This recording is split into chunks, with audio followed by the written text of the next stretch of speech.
I want to be extremely clear from the start. This is not a motivational video. This isn't for beginners. This is for Muslim business owners who already have something that works. They already have a business that's moving forward. They're making money. They have clients coming in. You may be doing everything yourself, or you may also have people on the team that are helping you. Either way, you have a lot of responsibility within this business. If this isn't you, by the way, this probably won't resonate. However, if this is you and you're feeling mentally tired, you're constantly busy, your focus is being pulled in all different directions, then I want you to listen up. Now, for a lot of the business owners that I speak to, everything seems to be working from the outside anyway. Like the money seems to be coming in, the clients seem to be happy, the business is technically still running. However, it still feels heavy. You're constantly being pulled in different directions and you're switching modes all the time. You have to follow up with something, then you have to edit something, then you have to make sure that these admin tasks are completed, and you're making sure that the business is afloat in every single area of it. Some of you are doing all of this work yourself. Some of you, alhamdulillah, you have some people to help you, but still micromanaging them. You're still thinking about every aspect of the business, when in reality, these aren't really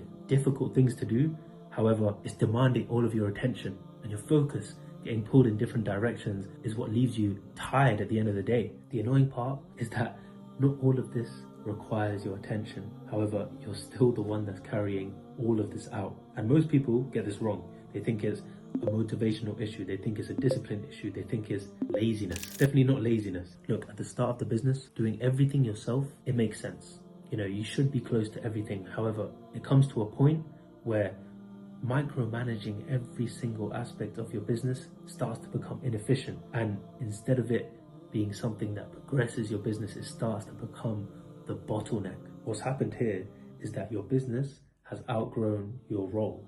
However, your role hasn't changed. I mean, who's meant to tell you when that shift is meant to happen? Because it's not something that someone's going to directly tell you, because at the end of the day, you're the owner, right? For most people, they know that they shouldn't be doing all of this work themselves. They know that they should be delegating it out to someone else. However, you're scared because you think it will be a waste. You think, what if I just hire someone and they're not even going to do the job as well as me? What if it costs me money and it slows me down and it just wastes my time? Then there's the thought of training. Imagine having to answer questions, having to explain things, having to correct mistakes, and all of that feels like more effort than if you were to just do it yourself. Some people, they worry that delegation will actually add stress. So now you're managing someone, now you're responsible for their output, and it feels like you're just trading one pressure for another.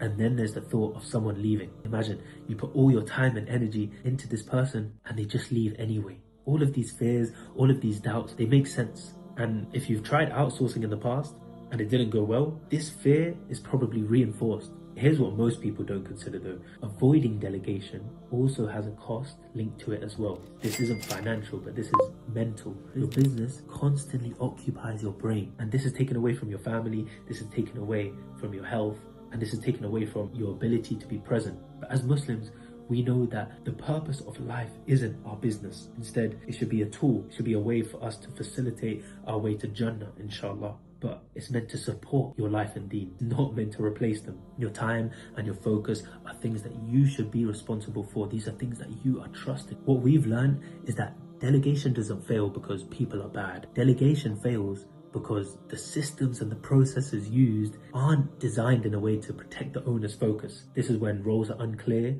This is when the filtering process for candidates is rushed. And this is when all the aspects of the business still require you to think. If it's like that, of course, delegation feels exhausting. But when it's done properly, you don't feel more involved, you feel lighter. Behind the scenes, we use a mix of human judgment as well as modern tools, including AI, to reduce friction and speed things up. So from your side, things feel simple, and that's intentional. This is why we offer a free delegation audit. This is to see where your mental energy is being drained, what role should come next, and whether or not delegation even makes sense for you. Because for some people's scenario, delegation isn't the thing that they should be doing. And on this call, we're going to be able to see whether or not that's the case. Even if you don't end up working with us, inshallah, you will leave that call with clarity. And clarity is priceless. Look, this isn't for everybody. If you're just starting out and you're just looking for some cheap labor, then this isn't a good fit for you. But if you are carrying that responsibility and you know that something needs to change, then book that audit below. No pressure, no obligations, just clarity.